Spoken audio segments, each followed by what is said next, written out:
dukung dulu. Selepet. Iya, kembali ke topik. Jadi pagi ini aku udah muter-muter cari gaspol cak, dan kebetulan dapat gaspol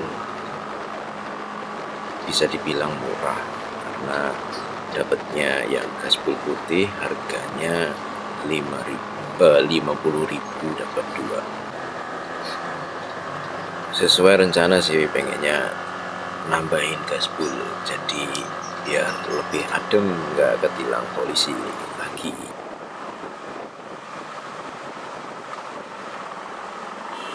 Memang suara knalpot yang cempreng itu buat pengguna itu juga nggak nyaman didengerin. Buat yang lain pun juga nggak nyaman juga didengerin. Oke cak, saya sudah dapat 2 gaspol warna putih. Nggak tahu ini yang bagus atau enggak, mungkin teman-teman bisa komen. Oh ya, sedikit info buat teman-teman yang pengen ganti sendiri. Nah, kayak gini contohnya knalpot yang simple untuk kalian bisa ganti gaspol sendiri. Dari pengalaman sih, buat yang pakai paku ripet itu lebih susah buat ganti sendiri. Belum lagi harus punya alat untuk meripet. Jadi begini ya, kondisi setelah 1 bulan pemakaian dari pertama beli, agak sedikit kosong, tapi enggak seberapa sih. Jadi mungkin nanti bakal ditambahin aja supaya bisa pakai. Knalpot itu ibarat ganja sih menurut saya. Knalpot brong ibarat ganja. Ganja kan seperti itu, memang legal sebagai obat, tapi masyarakat banyak yang menyalahgunakan. Sama kayak knalpot itu sebenarnya juga legal di dunia balap motor, tapi dijual bebas oleh produsen untuk kita konsumsi, untuk kita pakai gitu loh. Paham gak? Misal nih ya, kita ngobrol, ya anggap aja ngobrol ringan. Semua penilangan knalpot berdasar atas alat, jadi ada datanya. Jadi begini cak, kondisinya ini bukan dari saya ya, maksudnya tambalannya bukan dari saya ya. Jadi ini itu dari produsennya langsung.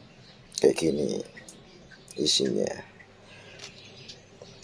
Kita review dulu gaspol yang gak karu-karuan kayak gini modelnya cak.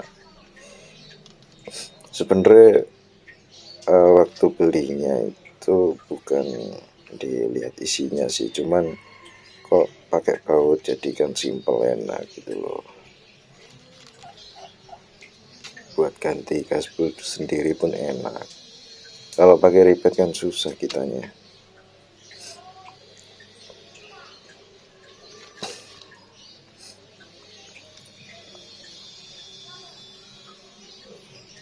Jadi kita buat padat, sepadat-padatnya. Mungkin kalau 2 sih sepertinya kurang, nanti bakal ditambah lagi kalau memang kurang padat.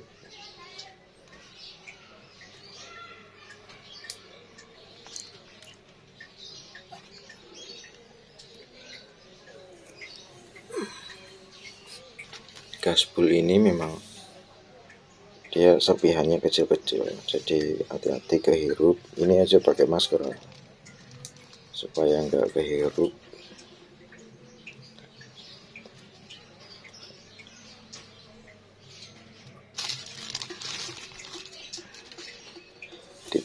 koyo lontong, Cak.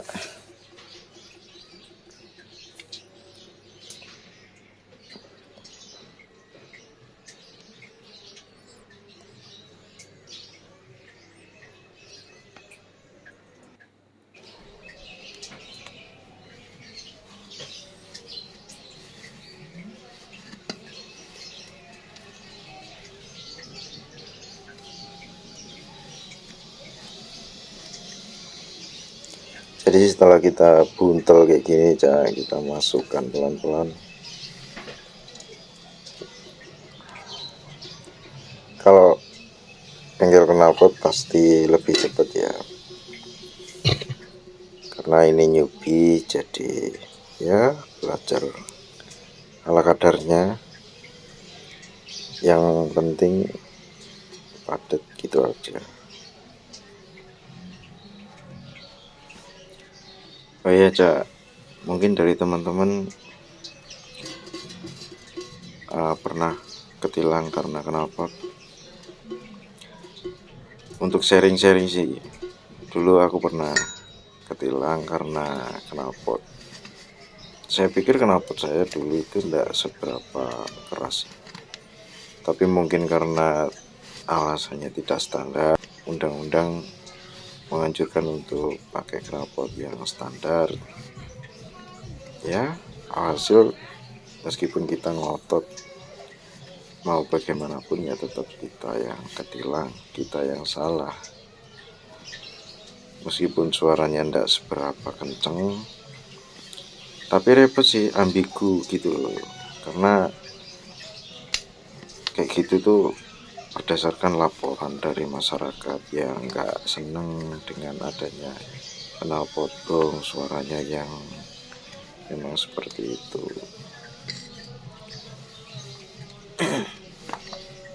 Repot gitu loh kalau kena laporan yang seperti itu. Bahkan misal kita banyak-banyak laporan tentang pengguna jalan yang tidak patuh lalu lintas pun juga banyak kan, kenapa tidak ditindak gitu loh.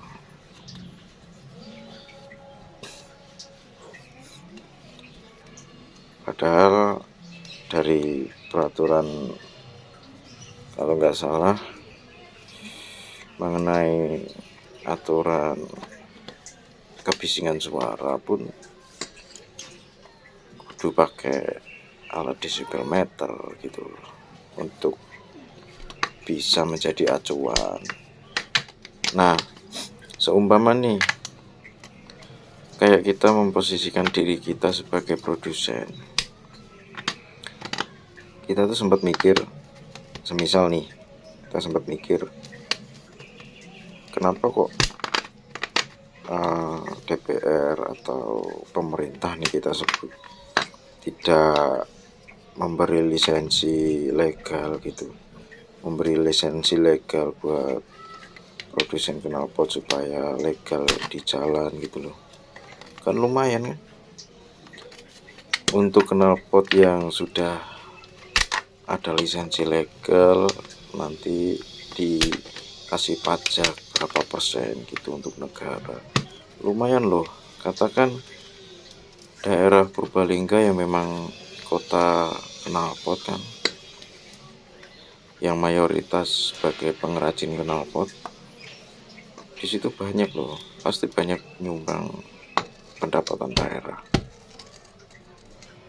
Nah, syaratnya harus lulus uji desibel meter gitu loh. Coba ya, mungkin kalau kita setuju atau dari pemerintah setuju ya kita juga diuntungkan, karena kita pakai knalpot, kita sebagai konsumen pemakai nggak was-was gitu loh kalau di jalan, kalau di pas razia gitu. Orang knalpotnya sudah ada lisensi kok, nggak mungkin ketilang gitu loh. Ya ini pemikiran yang ini sih ya, anggap omong kosong lah.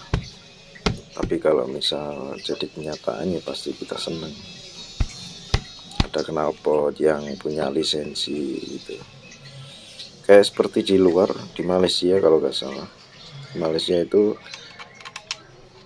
atau di luar knalpot itu nggak jadi masalah.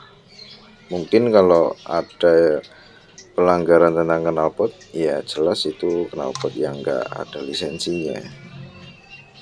Kemungkinan seperti itu. Makanya setiap operasi knalpot pasti disediakan disable meter, alat untuk mengukur kebisingan. Nah, kalau misal melebihi disable meter, jelas ini knalpot yang tidak ada lisensinya. Kalau misal masih di bawah standar kebisingan, jelas nanti bakal tahu kalau ini knalpot yang sudah berlisensi legal.